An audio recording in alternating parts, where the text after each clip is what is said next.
Shedeur Sanders under pressure, bounces, takes his time, does it. Touchdown, Buffalo! Jinty, good cutback, lots of room. He's 40, like a rocket. Look at Jinty go, breaks a tackle. He's 20, he's 10, he's touchdown. 58 yards. Cook, end zone, caught, touchdown. Luther Burden the third, and Missouri strikes back.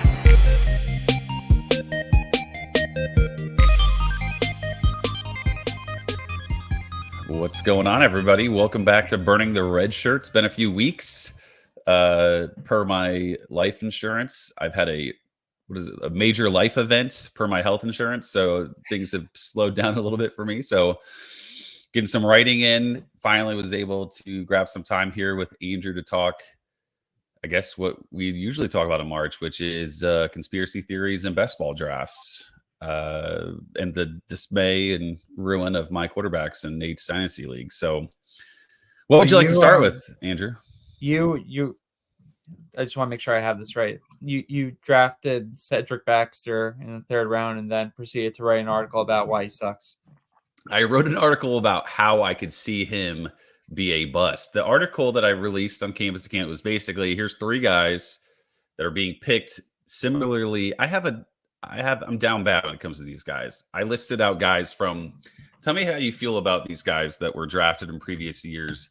And if you drafted any of these running backs, okay. So the theory was, okay, well, let's look at running backs that have not really done anything at the school that they're currently at, yet are being drafted fairly high. So Kamar Wheaton or Corey Kiner, did you ever draft any of those guys? Either of those guys? No, Josh Chevalier never let me get either of them in 2022. And then I took a little bit of Kiner this past year, like when he was there late. And that paid out pretty decently in year two. In 2023, Kiner, yes. Yeah. I cited his first year at Cincinnati. But yeah, I think he's an appealing option in 2024. Yeah. We'll see what I think the offense will be better. And I think Sorsby is kind of an interesting quarterback as well. But has he been going, Kiner, in drafts? So I just took him in this one. I was about to take him. I think he went in like the 14th or 15th round. True. If he's there a few rounds later, I would probably consider it. Yeah. Okay. Aiden Robbins and Christopher Brooks. I took so much of those guys in back-to-back years. Tay McWilliams. Did you ever take Tay McWilliams? A little. And I took a little Robbins this past year too. No Brooks. Dominic Richardson, you had to have taken him. No, dude, that guy sucks. He was so bad. Yeah, we kept drafting him. We as a community. Rodney Hammonds, John Lee Eldridge. That was my list. I mean, these you see the theme here with these guys, right? Yeah. So my thought was, let's talk about three guys that could potentially fit that mold. And then, yeah, I did draft Baxter. So yeah, that's just how it all goes down. But is the thesis here guys that just had little production in the previous year, or guys who are walking into a new school? It's a new role / school. So like, with Baxter, it's okay. Well, he was kind of the RB2 last year. He got a little bit of run as the guy last year at the end. And now he's the guy in theory. That's how we're drafting him. Penny Boone was another guy in Abu Sama. So Penny Boone, new school, Abu Sama, same school, but kind of going into the season as like I could have listed like Cartevious Norton or something too. I feel like, wasn't he kind of the same vein last year in drafts? Going. Do you like any of those three? Sama, I'm in on for sure. It feels very, maybe not from a role perspective, but like his style feels similar to what Nick Singleton should be. Just like straight up boomer bust. I feel like we've never heard anything definitive in terms of Singleton being hurt this past year, but I don't understand how that dude could have been so bad throughout the entire year without being hurt in some capacity. And then the last couple of games, he started to look like himself, from like an explosive department. Like, I don't understand how that guy gets so many carries every week. We're not talking 20 plus, but 10 to 15 carries. Never breaks a run over like 5 yards the entire season for the first 11 games. Somehow plays the entire season and doesn't hit the over on his on his rushing prop that was slotted at like 725 yards and felt like stealing. Like that was an annoying loss from a season-long prop perspective. But just think about Sama, like just in term, he should have like a larger share of the pie than Singleton, but just in terms of what you're thinking, when you're drafting him, like Singleton kind of feels like a comp in terms of like, okay, there's probably, you would think that there may be some down weeks, but so he to me just feels like a guy that I would like in best balls if I can get him in like the 5th or 6th round, which feels fair based on what's happened so far.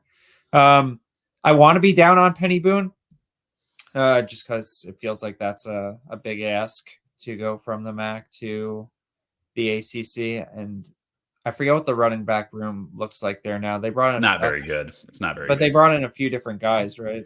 It's basically Maurice Turner and Donald Chaney. Yeah. That's not. I mean, Chaney's whatever.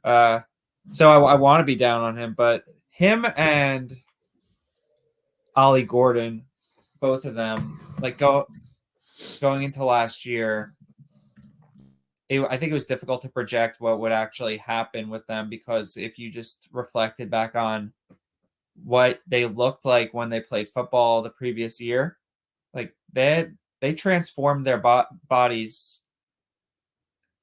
It was just a total shift of the paradigm. Like I put on at some point Oklahoma State.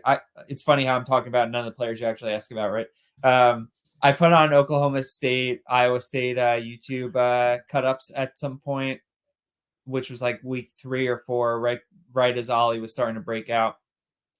And I forget. I wanted to see if I could fade Jaden Higgins props, or like take the lower on his props based on his backup getting a lot of run the previous week. So I was trying to see if like he got hurt and like came out of the game or something.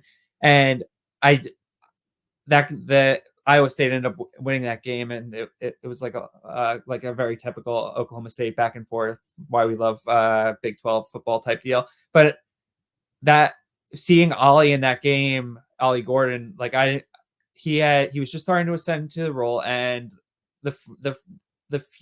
some of his bigger plays, you would watch the highlight and be like, holy shit, who is moving like this guy who is not just big and strong, but extremely fast? I'm like, I watched Ollie Gordon in 2022. That dude was not fast at all, and looked like, you kept hearing in the offseason how Gundy was getting after him, and like giving him like 3rd string work because the dude was not in shape, and like he needed to drop weight and like turn fat into muscle and stuff like that. And you heard about his work ethic and all this stuff, and like that was a big factor, I think, in why like there was so much question surrounding Ollie going in the year. You watch him though in like the Iowa State game, and it's just like, this dude is shredded, and he's running around looking like an absolute freak out there. And I feel like we saw a similar transformation with Penny Boone. Like you watched 2022 Penny Boone, and he just looked like a plotter. You watch 2023, he's just like, every touch could potentially be a touchdown. Obviously, he's going up against MAC kids, but he looked like a man amongst boys. But like from a macro perspective, it feels easy enough to fade him, just based on the principle of like, dude, you're going from the MAC to the ACC. It's going to be like a bit of a bit much to ask of you to return value on where you're being drafted. But I don't know. He looked really, really good last year. So if he gets the role, like I think he could succeed in it. So that's Sama, that's Boone. The third one, CJ. He goes higher than the other two, right? You have got him at like an RB10. I probably won't take him there. I feel like there's just lots of uncertainty in terms of role. He was hurt for a lot of when he actually had the RB1 role at Texas last year. So trying to assess his output, his production, how he looked based on what played out in 2023 may not be the smartest proposition, considering what his workload distribution and just his play was impacted by being banged up. But still, I don't know. I feel like that could play out a lot of different ways, and only a few of them, or a lesser percentage of the pie amounts to him returning value at RB10. Yeah, that was I didn't love that pick. I don't like I had the first pick in this draft and I just didn't love the turn. I guess because I got Conception and Baxter and I didn't love either of them, but it felt Yeah. like because it was a weird land of like I don't really want Restrepo. Is it too early for like Ashlock? Like, at the time too, I probably would have taken Joey Hobart, to be honest, if I would have known McLeod was going to commit, but he wasn't committed at the time. So I didn't want to go there with Hobart. I don't initially like this first pick. Obviously Ginty is incredible. And like, how do you not like that? But I just don't like that next turn of second, third round, and then also the fourth, fifth round. Those feel just not as good tier breaks or spots for me. Did you debate? Was it just Genty versus Ollie, or was there anybody else that you considered? It was always going to be Genty for me. Why? I just feel like he's so good in the passing game. He's like, he's just incredible. He's playing against lesser opponents. We've known he's been great. Like, he's been great since day one. Ollie came out of nowhere, right? You just talked about how bad he looked essentially in 2022. Like, I think Ollie's perfectly fine. I wouldn't have any issue with the second pick. But if I'm taking one over the other, I'm 100% going to take GT over Gordon. How good is Ollie in the passing game? They feed him in the passing game. I feel like he's 60 not targets. Yeah, wow. I feel like it's very hit or miss. Like he can break one, right, if they set it up nicely and like he gets going. But I feel like he has a lot of targets that don't amount to big plays. Just because like he's not. Like, I don't think he's great as a pass catcher, but like you give him open space, you let him kind of get going. It's still Ollie Gordon, right? But like he doesn't feel like a natural pass catcher to me. But they like to use him there. They want to get Ollie all the touches that they can, and like it feels like, or it felt like there would be a lot like large portions of games where the defense is just like, hey, like we're not going to let you just run Ollie up the middle to us. So Gundy will flip the script, start letting Bowman hyper target our boys Presley or Owens, or rest in peace Leon Johnson, not going to get another year, and then also get Ollie some targets in the passing game. The schedule is appealing. This is like picking. I prefer GT, but I can see why you like Gordon. I don't know. Yeah, like generally speaking, but the schedule is interesting. Have you seen their schedule? It's amazing. It's amazing. Final, like the playoffs. They're playing Texas Tech and Colorado. Yeah. Everybody gets a double bye, right? So 2 byes isn't a big deal, but he does have the third to last week of the season off. Is that a playoff week? Third to last. It could be if you do like 16 playoffs. That would be third to last is usually playoffs, depending on how big your league is, right? So he's off that week, but November 16 he's off. But you have the most elite matchups with Texas Tech and Colorado the next 2 weeks. Yeah, I usually like with first round picks, I talk myself out of all of them and then try and find a way to like convince myself to why they're good. Especially with guys that are back for like a third year and have already kind of proven it. I don't know. I just feel like a lot of times those guys don't want to be there. They just want to be done with it. Like they've already proven it. They're just ready to get to the league.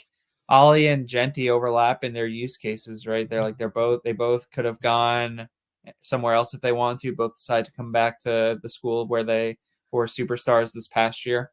So in a lot of ways, it does feel like it's splitting hairs between the two. Like I don't know how to differentiate.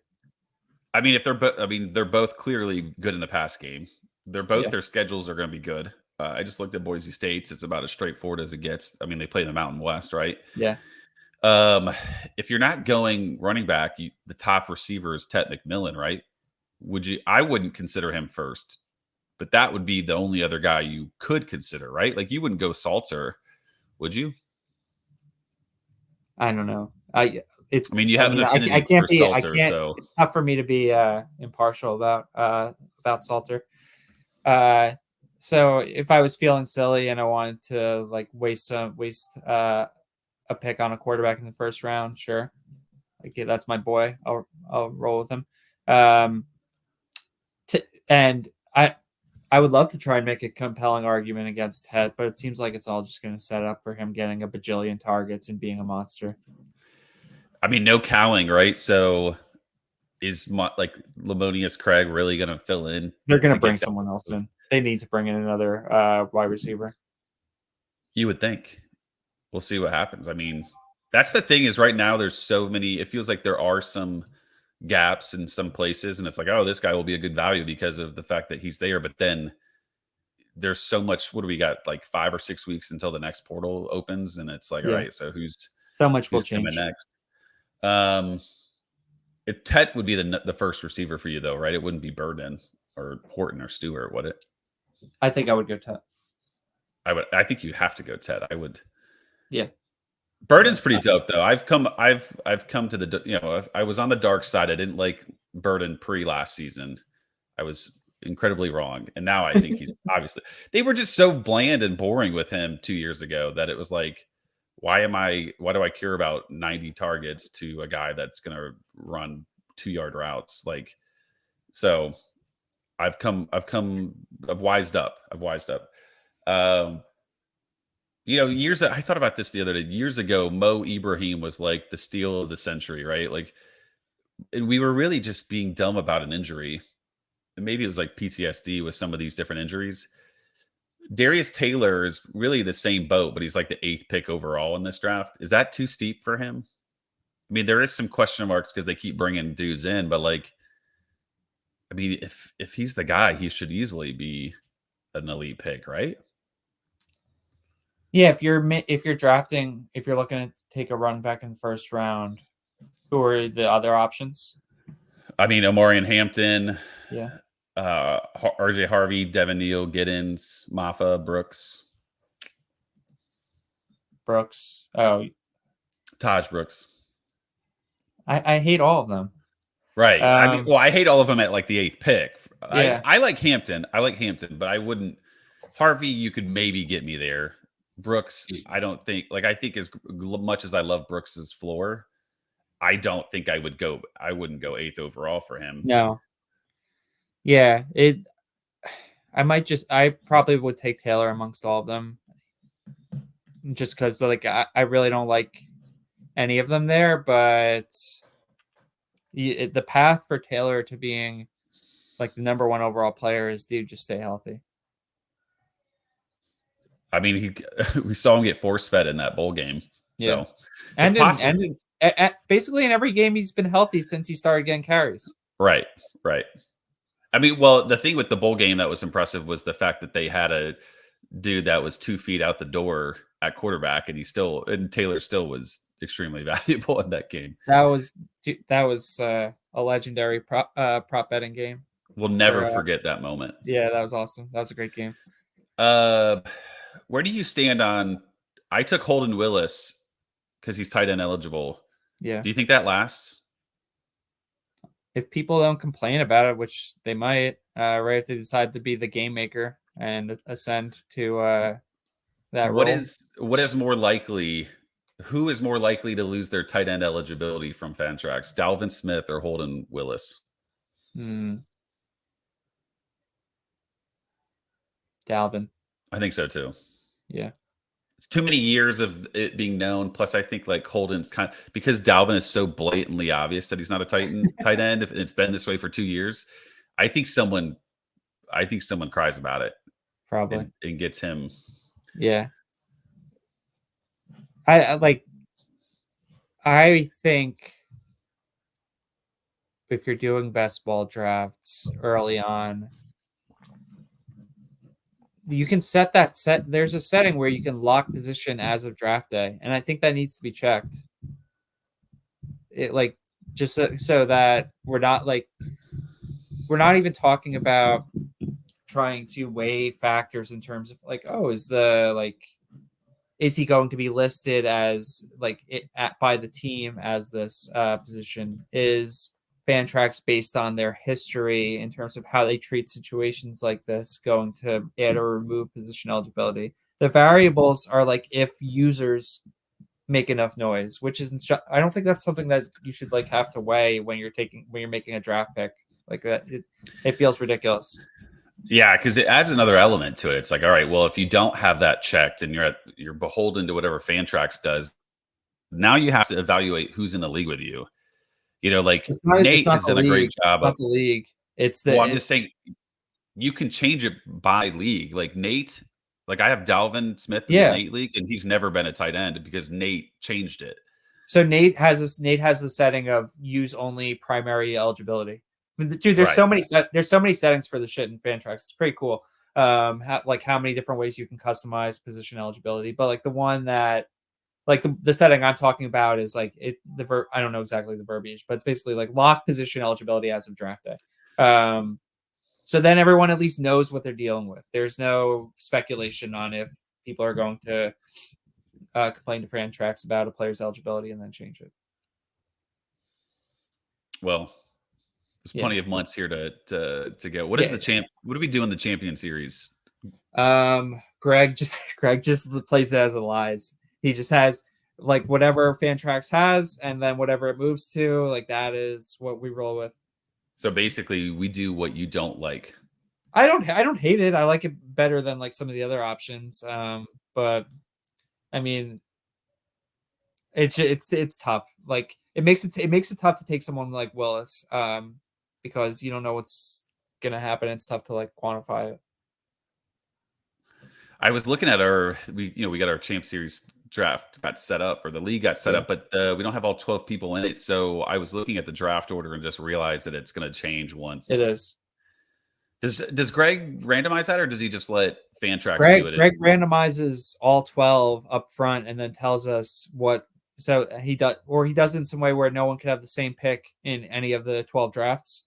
So he does everything up front, and then okay, in the first draft I have this pick, second this one, et cetera, et cetera. Everybody gets one slot throughout the duration. Yeah, I was just curious when that all goes down, but interesting. I was going to say it looked like you had the third pick, which was going to be interesting because that's right in the Salter primary territory. Yeah. So, I guess to veer off of best balls, we had some pretty big quarterback news. Jaden Delore gone, McLeod into Texas State. We never talked about McLeod. Did we ever talk about McLeod being an option for Texas State? Once it happened, it was like, man, that was I think he was one of the guys that I was able to recall as being mentioned by the Texas State beat writer as an option for Texas State. Where do you put him in if you were to do quarterback rankings? Where do you put him? So I saw your rankings. I think can I say where can I bake into my answer where I think you had him? You had him like top 10, right? I have him like 9 or 10. Yeah. Yeah, I think that's fair. I would like you to have him, and I would like other people to have him a little lower, so that so you can grab him. I can grab him a little later. So that I feel like that plays out in practice is like you're talking like third, fourth round, which is fine. Like I don't think it's that crazy to argue he could be QB1 overall. I think that TJ Finley was very much representative of like, okay, if you put cookie cutter guy who has an arm, who doesn't make mistakes, and create a player like that who doesn't have like a ton he can do with his legs, who's like we can rely on him to execute the plays that we tell him to do. This is the output in the GJ Kinney system. McLeod is above that, I think. And I think that he unlocks a lot more potential in that offense. And like we've seen the numbers that system put up at the FCS level. I think that there are more doors to unlock and thresholds to ascend to for this offense. And McLeod will allow that. I was surprised by McLeod not being as good of a runner as I thought he was. But if you look at his game log, it's about as weird as it gets. He has a 100-yard game, and he has 2 games in the 60s, but then he also has a -35, a -21. So now I'm trying to sit here thinking, okay, like how much upside can I actually get from his rushing? I need to look at Nick's database to tell me how many offensive linemen are gone in this offense. Yeah, it could season long feels tough. I would just look at it from the perspective of like he's like we've watched him play. We know he's got the mobility. It's there. That kind of just variable based on what they want to do with him week to week, and from just like an overall strategy perspective. I don't know how you would. It's like I'm not envious of you or anyone who has to project stuff like that from a season long perspective. It seems difficult. Yeah, you just pretty much that's the hard part is like you're just pretty much putting like a percentage, and then you're just like for me, I then have to like just multiply by 12, and then it's like, all right, well, this feels really, really mathematical here. I have a feeling he's gonna project very well when I start screwing around with that stuff, just because I have a type, the rushers, the runners. You took did you want to talk more Texas State? What were you gonna say? Well, I took Cole Wilson. Are you trying to transition into Cole Wilson here? No, he might be a player that if he's there later in the draft and I want to complete a Texas State stack, I'll take him. I haven't vetted this, but it feels like the games where he blew up were really like when Joey Hobart was out. Which I don't know. I don't know if that's something that I want to really like count on when I'm drafting him. He does feel like the pretty clear wide receiver 2 in that offense, right? And my recollection is also that they spent a lot of the early to mid part of that season, kind of messing around with the depth chart at wide receiver outside of Hobart, and like Wilson was the guy who kind of settled in as a starter, with Hawkins and Hobart. So I mean, I don't think he's a bad pick. I do feel that outside of like a Hobart injury, though, you're probably what you're likely getting in return is just like, okay, 3 to 4 weeks where this guy's going to enter your lineup in a best ball, and like a lot of mid performances. Yeah, I'm just looking at some of the numbers that you're right. Like Hawkins is gone, which is great because he ran the second most routes. What would be really interesting is the touchdown breakdown, because do you remember how many touchdowns Finley threw last year? No. 24. That feels surprisingly low, right? Like McLeod throws more than 24. Like McLeod throws for 30 touchdowns at least, right? Yeah. So the question then becomes, okay, where are they going? Yeah. And like if you look at last year's numbers, Malik Hornsby had 6 rushing touchdowns. He's gone. RIP. So I don't know. I feel like there's some potential, but you're right. Wilson would just have to get more touchdown share. Maybe this is a Joey Hobart conversation. Like maybe Joey Hobart just goes crazy, right? He had 8 touchdowns. 1.01.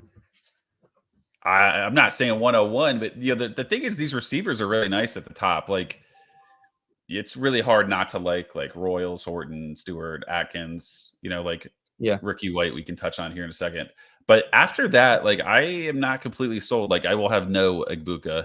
I love Tez Johnson, but like if I'm looking at Hobart with what I think may be like an improved passing attack, maybe I take Hobart over Tez Johnson quite easily there, right? Yes, I would do that. What is his potential of targets, you think, Hobart? Like what are we thinking here? Is 120 possible? That feels fair, right? 10 a pop. He had 97 in 11 games, and I'm near positive he didn't finish 1 or 2 of those games. Yeah. Interesting. If we set a 10 a game average, I would take the over. I think it's possible. 97 targets in 11 games. That's a lot. Yeah. Does McLeod have any relation to any of these returning guys? A cousin, best friend from elementary school? Yeah, he's been to a lot of places, seen a lot of things, right? Across his different stops in the CFB landscape, so it's not impossible. So yeah. Well, let's see. I think I just sold myself on more Joey Hobart. Just keep stealing all my good ideas. Yeah. Speaking of stealing good ideas, yeah, Matthew Sluka. Yeah, dude. Let's go. Rip What to a is real one. Doug Brumfield, right, retiring. another guy of mine that just got in that Nate league? I'm like, let me take Delora and Doug Brumfield because I know they'll be in college for 2 years, and both of them got benched halfway through the season. The dude, the Campbell guy, Haj Malik Williams, like he's gonna re-enter the portal after the spring, right? You think so? Why is he sitting like I didn't think I've only seen him play like one time when they played Coastal like 3 years ago. So the It dude's was been on in a it was college. on a it was on a slate. Yeah, I remember that. Yeah, he's been in college for a minute, and he came into that game with like some nice numbers, and I feel like he just did not play well. So that's my only Haj Malik experience. But I don't know. I like, did he really choose UNLV to just chill for as QB2 for the whole season? Because that is probably what happens if he stays there for the entire year. So I think he goes through the spring and then leaves, like final season of eligibility. Why would he do this? But I've been wrong before in instances like that, right? Spencer Sanders, et cetera, et cetera. So but it's just a guess. But I don't think he beats out Sluka. I don't think he does either. I don't know what the level of Holy Cross. I remember Nick from when Nick Winning Edge saying that like Holy Cross's conference, or maybe it was Mox saying the conference wasn't like all that impressive. But I don't know how good the Campbell conference is. Do you know? No, I'm mean, not the FCS guy. I But mean, a lot of 100-yard games for Malik Williams. Haj Malik yeah, Williams. Sluka destroyed Buffalo, I believe, back-to-back years, and not that that's saying a lot. And then like kind of held his own against BC too. Like I think he'll be fine. Just from the perspective of like I don't think that there's a ton of floor risk. And then I mean, I feel like every chance we get, I talk about the match, but for him that is the go-go offense. Like he's gonna run it all day. It's gonna be great. Why is he a match? Is it because it's like I think we can all agree Sluka is not like a gunslinger. He's not like talented. It's that offense is like that offense runs the quarterback a lot. Okay. So that's just more of like an easy route, heavy targets to your stud who you have, Ricky White, and a bunch of runs. Yeah. I'm in. If so, I'm in. I mean, the guy is like a wrecking ball. And I'm looking at his game log. It's like, wait a second. He played in the Fordham and Lehigh. You know about these Fordham and Lehigh games? Did he get hurt? Is that why he didn't finish? No, I don't know. I think he got hurt because he has like 2 carries and one in the other. So it makes his season even more impressive. I have him after looking. This is a little bit of a concept of an article I'm putting together. Quarterback battles. It feels like Haj Malik Williams would be like a fantasy asset, but not anywhere near what Sluka could give us. And I like early on, I'm thinking like, why couldn't he be a top 20 quarterback in fantasy? For sure. Friel is there too, right? Cameron Friel. He the 2022 Mountain West Freshman of the Year.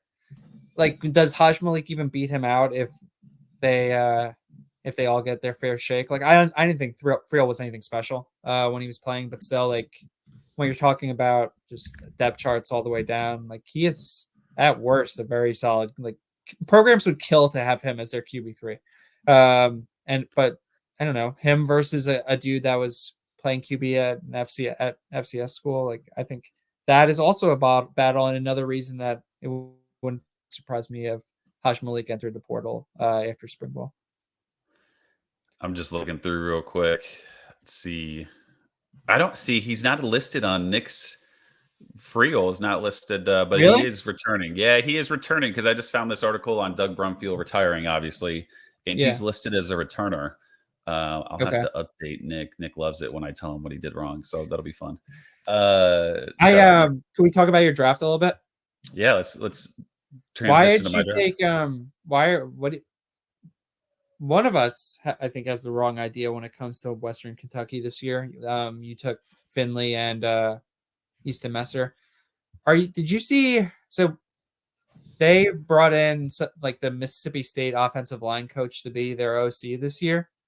They demoted the dude who was also from, I believe, Mississippi State previously, Drew Hollingshead, who everyone at Western Kentucky hates because he like ruined the offense from 2022 to 2023. Right, 2022 was run by the dude who went to Wazoo, they bring in the guy Hollingshead from Mississippi State to run a true air raid, and he just destroys that offense and really brings it down from the upper echelon.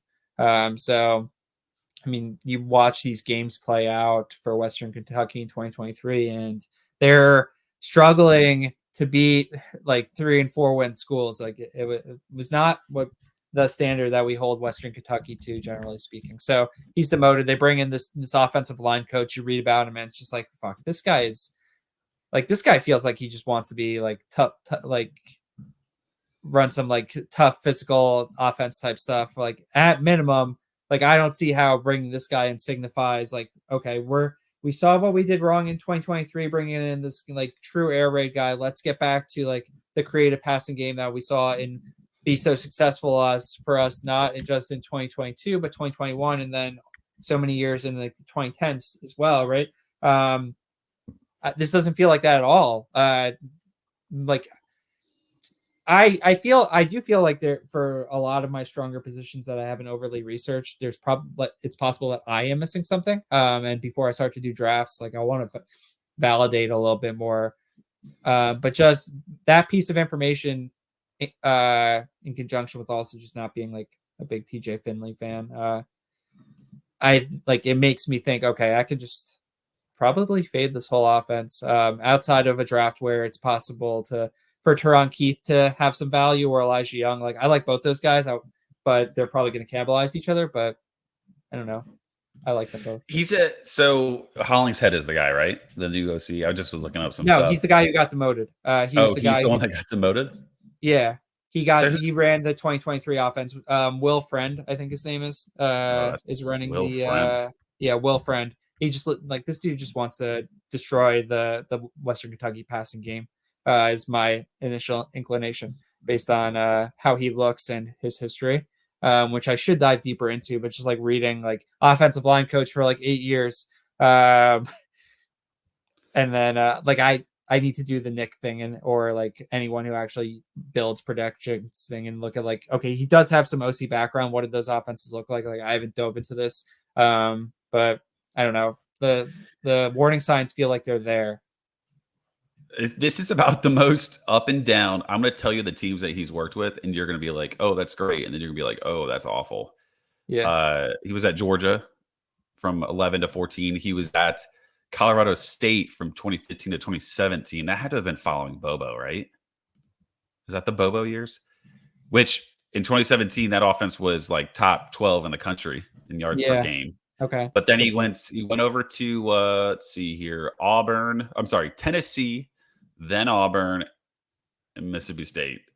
So and he's got Tennessee time too. Down. 3 years at Tennessee. 18, during 19, like the horrible years, I believe. But like he's offensive line coach for some of this stuff. And when he's with Bobo, my recollection is when Bobo was at Colorado State, like Bobo was running the show there offensively.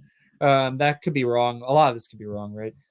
This is all just kind of top of mind type stuff, but I don't know. I'm sketched out. Yeah, I think ultimately I overdrafted Messer. End of 8th round is in hindsight, just been sharing it with other people. That's too high. That's why I kind of like doing this first one, is because like I'm in round 18. I have no idea who I should take next. Like it's the amount of guys out there that are available and not. I'm just very shocked that like that I'm so like blank on what to do next. But it does seem like, if you're not going to try to steal like the tight end eligibility out of Dalvin Smith, you probably should just wait on Messer till the double digits. Yeah, but I don't know. Maybe there's some quotes out there about the system they're going to run. Right. I would like to see that instead of just forming this fade conclusion purely off of this guy's looks and some high level background of him. Like you would think that when they hired him, there was a press conference and maybe some detail on like what the system's going to be like. So tracking that down would be advantageous, but initially I'm sketched. I could see the reason why. TJ Finley is not a great quarterback, but it's also the Conference USA. So that's where I'm also like, if he can be successful at Texas State in the Sun Belt, that's a better conference. Now he's going down to the Conference USA. Like, yeah, I'll take a piece of that. What did you think of I took 2 picks back to back, running backs, 13th and 14th round, that I was like, this feels decent, but I have no idea. So let's start with Jarquez Hunter at Auburn. And who's the other one? Tell me the other. Chez Malusi at Wisconsin. Ooh, I do like the Malusi pick there. System, right? We can feel, I think, pretty strong that, okay, he probably won't get a full like RB1 workload, but seen Longo create good rushing offenses. Do we know what was Malusi's injury? Did he blow his ACL? Lower leg injury. That's all it says, at least. Okay, of course. And this little Fantrax write up. He's looked. I mean, I feel like there's been so much hate for him, largely because we all just want Braylon Allen to explode. But it's not like when you watch him where it's like this guy sucks. Like he looks really explosive, I think, at times, and really good. So what does their RB room look like? It's like Jackson Acker, and that guy's not real. That guy sucks. Yeah, that's what I'm saying. Like it feels like there's a Tawi Walker. Yeah. Oh, I forgot about Tawi. So you figure they're 1A, 1B. If Malusi's healthy, he's like starting and getting a little more of the work. And maybe a lot more depending on how things play. Like I can't say I'm really sold on Tawi Walker and from a competency perspective. 14th round, that's fine, I think. I would like him a few rounds later, but I like the pick. Jarquez, I feel like every time I bet a rushing prop for him last year, whatever direction I bet it was wrong. It felt impossible for me personally to predict like what he was going to do, because it felt like for a large chunk of the season, his role was just very unpredictable. I could, like some weeks until like down the stretch, maybe. But like some weeks, 3-4 running back committee, and then like I had a decent position on like his under this, and he hits the over in the first quarter, so that was fun. But 13th round, I think it's fine. It's definitely got upside, right? It felt like they really settled on him the back half of the year. It's like, all right, he is that dude. Like let's just feed him. He almost carried me all the way through a playoff run, and then I feel like he just got some bad touchdown luck in one of the games, the semifinals against or the finals, and it just didn't work out from a fantasy perspective. But his role felt very secure down back half. He was performing really well. Yeah, I think, I don't know, no real complaints. He's an interesting one because, like, if you kind of like you mentioned, like it felt like his season was weird. Like if I told you he had 909 rushing yards, that would surprise you, right? Like he ran for almost 6 yards a carry. But nice thing here is that like I can't imagine him not getting more carries. Ashford's gone, and Ashford was like touchdown vulture on the end zone around short stuff, and Jarquez is pretty stocky. Like I feel like he'll get those carries instead. And now the question becomes like if Auburn's offense can be better, then Hunter doesn't need a ton of increase in volume. But if it's going to be Peyton Thorne with like a similar, very average at best receiver group, then he needs to get some volume. You don't believe that they're actually going to roll with Thorne, right? I didn't think so, but who is going to be available? I was hoping it was going to be McLeod or something, but like now we're just. I just think that there will be a lot that happens after the spring, and I don't know. Like if I were Freeze, which I would never want to be, I would do what he's doing though, and just like continue to talk up the guys on my roster until we make a move, and then it's like, okay, we've made that move. But up until that actually happens, you talk up Thorne. Okay. Was there another pick that was interesting to you? From my draft. I hated a lot of your moves. Let me see if I can find it. Nice. That's a good draft then. Let me see here. I took my boy Kyron Jones. When did you send it to me, or did it was a tweet? Oh, it's a tweet. All right. I tweeted out this morning, 17 rounds deep. And I like my quarterback group, but Garrett Green at 6'12", the very last pick in the 6th round is interesting to me. He's a little bit one of those broken piece guys. Like he might get concussed every other game. So I probably, with a guy like him, I'll probably try to find like a DJU type where I know he's going to be fine for a full season and kind of be a little bit more of a conservative, safer play to kind of piggyback. What is the obsession with you and everyone else and this dude, Kentrell Bullock? Why I knew you were going to say that. Yeah, I knew you were going to say that. Why is he the guy? Why is he proclaimed as being the guy over Braylon McReynolds? Like, why is it definitively him? All right, so this is actually really funny. This morning, Mike messaged me saying that he and some others were talking about how he was wondering the same thing. Why is it Bullock? Why are people on it? Full disclosure, I took the pick. I made the pick, and then I kept like looking at it more, and I'm like, wait a second. That's probably the way you should do it. In that order. In that order. If you were wondering why I was like 7th in the Champion Series last year with Aiden Daniels and every single one of my teams, that's how. But I do think the only reason why McReynolds doesn't fit is because he's like 5'10", 180. Like he's small. I do think McReynolds is probably the guy you want, but I don't know how valuable that piece is. It almost feels like running back by committee. He is great through the passing game. He had like a ton of catches in like 5 games.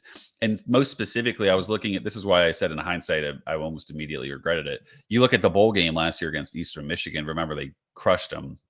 But if you looked at the game log, like the script, they went McReynolds first. McReynolds had like 4 or 5 carries, maybe 3 or 4 carries the first 2 drives before Bullock got a carry. And it did always seem like McReynolds was the RB2. So I think McReynolds is the guy, and I probably won't have Bullock again. Yeah. I'm annoyed that we talked about it now because I was planning on letting all the droolers just light their I was going to talk about it I'm on Jared's pod this weekend / Monday. All and I have McReynolds as we're going to talk about some ADP stuff, which will be fun. And I have McReynolds as like a too low guy.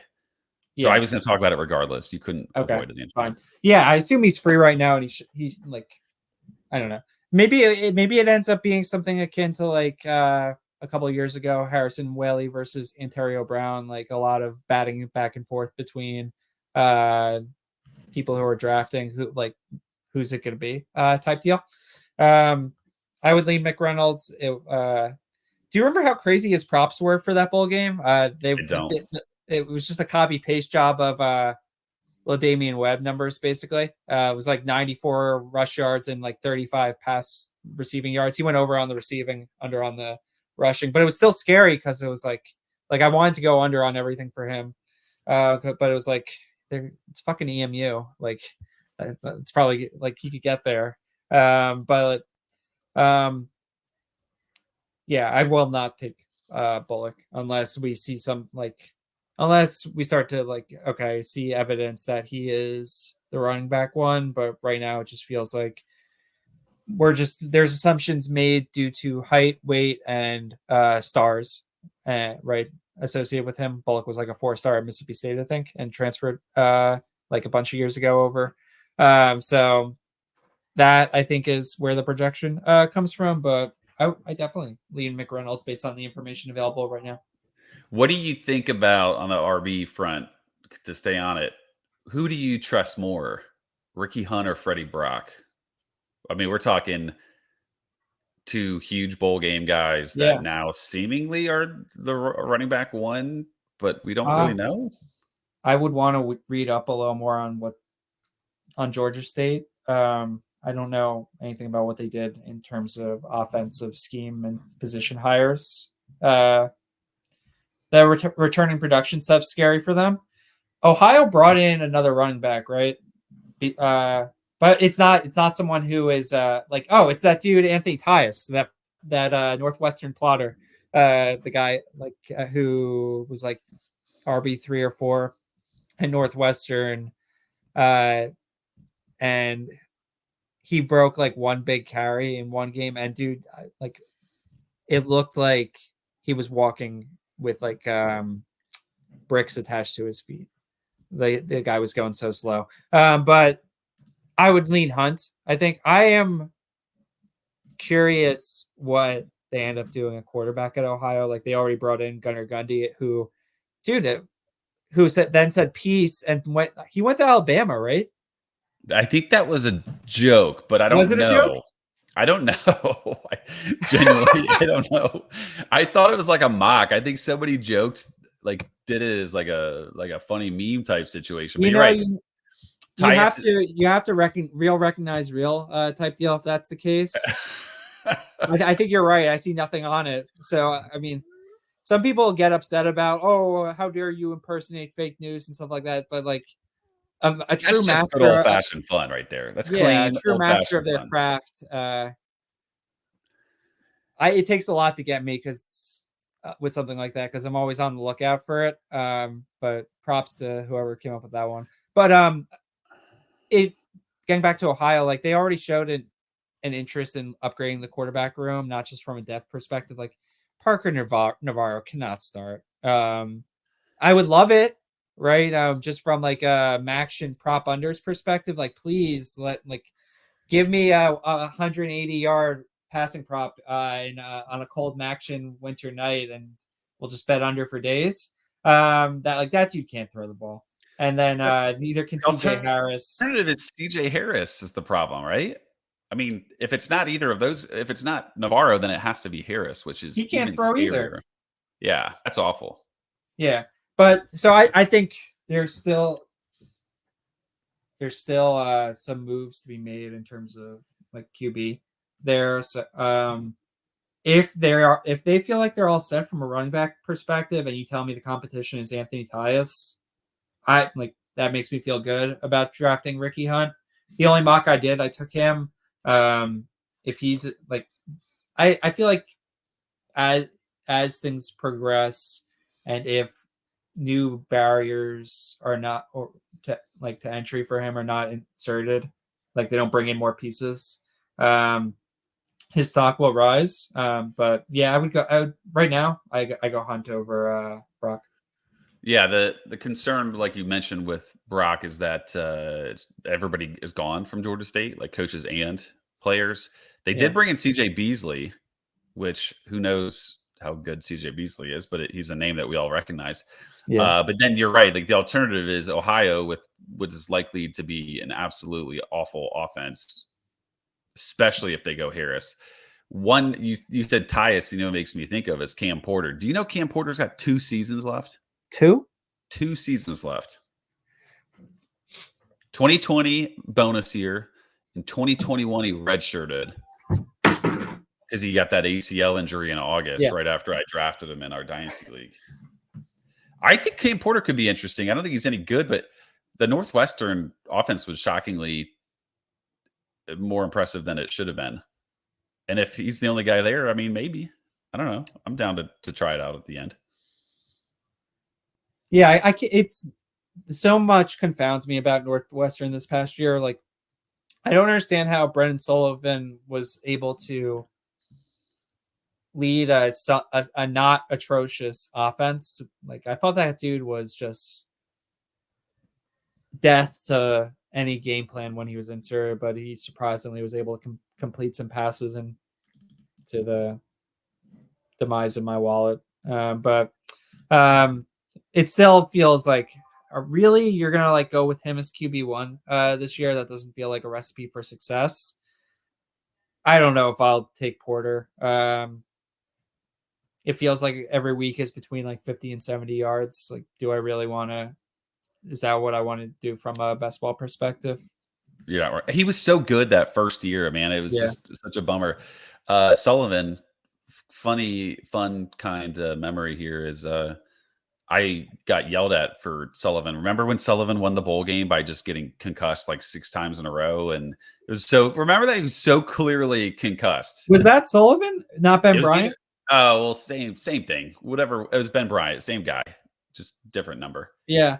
So Ben Bryant. I remember that. Yeah, you tweeted about that, and you got canceled. Man, Northwestern fans really care about football. That was a shocking moment in my lifetime.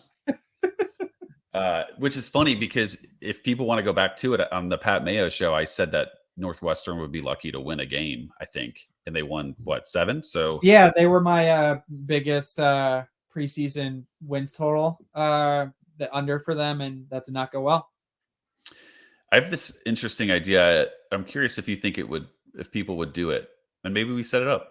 I used to do this MLB thing where it was like you pick 5 teams against their spread. Maybe it's not going to work because the numbers are so small, and whoever had the best differential, against the win total prop, would win the pot. So if I said the Oakland A's were at 64 wins, they won 45. That's cool. So I wonder if we could do a little bit of a small pot on that. If we get enough people, everybody throw in like $20, and whoever has the best. We'd have to figure out a bigger number though, because no, I think you need more teams.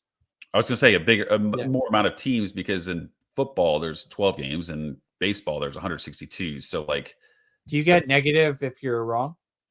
Yeah, it's just like plus minus differential in basketball. It's like if you say Auburn's going to win, Auburn over 6.5, let's say, and they win 8, you get 1.5. If they win 4, I would do that. you get minus 2.5. Maybe I'll hit the C2C Slack and see if I can get some momentum before hitting Twitter. Nice. But any final thoughts before we wrap up here, Andrew? Looking at your draft a little more. Who was the other guys that you hated? Did you hate LaQuinn Allen at the end of the 4th? Did you hate Paul? I was trying to form a hot take surrounding that one, and I just don't think I have an opinion. I don't think it would ever call to me to take him. I don't have a great feel for what their identity is, what their plan is, and how. I think they're a fun case study, right? You put a bunch of bagmen into and let them run a program. Let's see what happens. But I don't know how it's going to play out on Saturdays, actually. But I'm interested in Syracuse as an experiment. 4th round to me feels a tad rich to risk on an experiment that I just don't have strong feelings about, though. Okay. Yeah. I like Jaden Higgins. I would like to get him a little later than the 7th round when you took him, but I totally get it. Yeah, it's really appealing to me, right? He was so good, down the stretch. Noel is good as well, for sure, but he doesn't have that upside, in my opinion. And I mean, Rocco Beck, I think, kind of proved us all wrong that he's more than adequate, at least in terms of college football. So that offense should be pretty good. I mean, it should hum pretty well and a lot of scoring opportunities. So I could see myself having a lot of either of them. Noel obviously would be more of hey, I took some sketchy receivers at the top. Let me get somebody a little bit safer. Did you listen to Chasing the Natty with the G5 guys this week? The G5. I did. Yeah, I did. It's you can't say G5 guys because that's an actual proprietary podcast as well. But yeah, just referring to Luke and Justice. It's annoying that they made a lot of good points about ups and downs related to a lot of those programs. I was hoping would stay a little lower key, if you will. But yeah, a lot of the stuff that I was thinking regarding some of those G5 programs, I heard them mentioning as well. So definitely that was a solid pod. Yeah, I thought both the coaching change ones were interesting, especially for me as someone that doesn't do a lot of research as much as I should on the coaching schemes and the replacements and the background. I know you like that stuff. That's a little bit too much work for me, so I don't usually do it as much. But yeah. So, well, hopefully, I somehow have 13 more picks to make, and this thing is dragging. This draft is dragging. So hopefully by next week I'll have a couple more picks you can hate on, which will be fun. Very cool. But awesome. Well, glad we could get back on here, chat a little bit, and we'll continue this hopefully weekly, get some nice momentum going. Hope everybody has a great week, and we'll chat soon.